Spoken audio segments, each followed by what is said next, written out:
Sometimes a garden falls silent, not with peace, but with absence. The soil is dry, lifeless, and crumbles to dust. No beetles, no worms, just a miniature desert. Dry, compacted soil suffocates life. Chemicals destroy their food.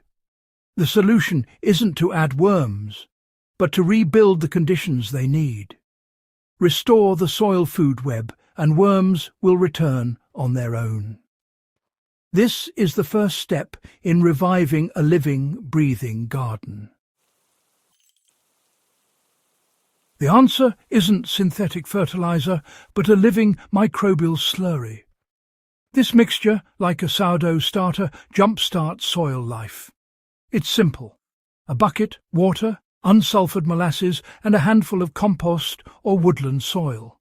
Stir it well in dechlorinated water to add oxygen. Let it sit for 24 hours in a warm spot. Soon it'll froth and smell earthy. You've brewed a concentrated infusion of life, ready to colonize dead soil. Unlike dumping worms into barren ground, this method builds the ecosystem from the ground up. Without microbes, worms have nothing to eat and will leave or die. The microbial slurry creates a feast, inviting worms to return. It's about restoring the entire food web, not just adding a missing piece. With this living brew, you're preparing the soil for lasting change. The worms will come when the banquet is ready.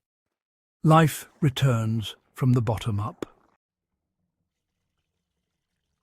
Before adding the slurry, rehydrate the soil.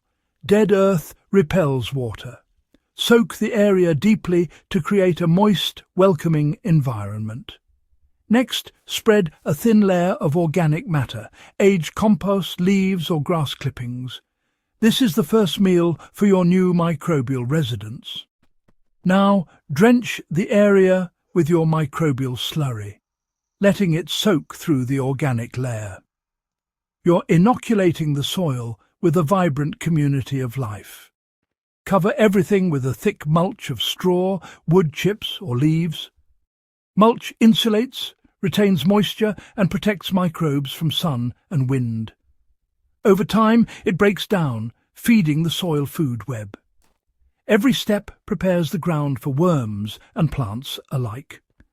The transformation begins with moisture, food and protection. Soon, the soil will be ready for its engineers to return. This is how you set the stage for renewal. Within a day, a hidden revolution begins underground. Bacteria and fungi multiply, decomposing organic matter and releasing signals. Earthworms sense these changes and are drawn in from all around. Soon you'll spot their castings, evidence of their return. Pull back the mulch and you'll see them tunneling and feeding. Their movement aerates the soil, improving structure and drainage. As they digest organic matter, they create nutrient-rich castings. Worms mix the soil, spreading fertility throughout the root zone. They are nature's ploughs and fertilizer spreaders in one. Once worms are active, the soil is truly alive. Their presence means it's safe to plant. Your garden is ready. The cycle of renewal is underway, powered by these humble engineers. Life below the surface transforms everything above. To keep worms thriving, maintain moisture, mulch, and organic matter. Replenish mulch as it breaks down, leaves, straw, or wood chips.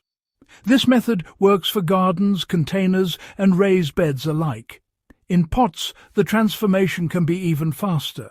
Water, add compost, drench with slurry and mulch. Simple steps, big results. Remember, worms are indicators of healthy soil, not the solution itself. Their presence means you've restored the living soil web. Don't chase worms, build the habitat, and they'll come. Reviving a garden is about more than plants. It's about nurturing life below. By caring for earthworms, you become a steward of the land.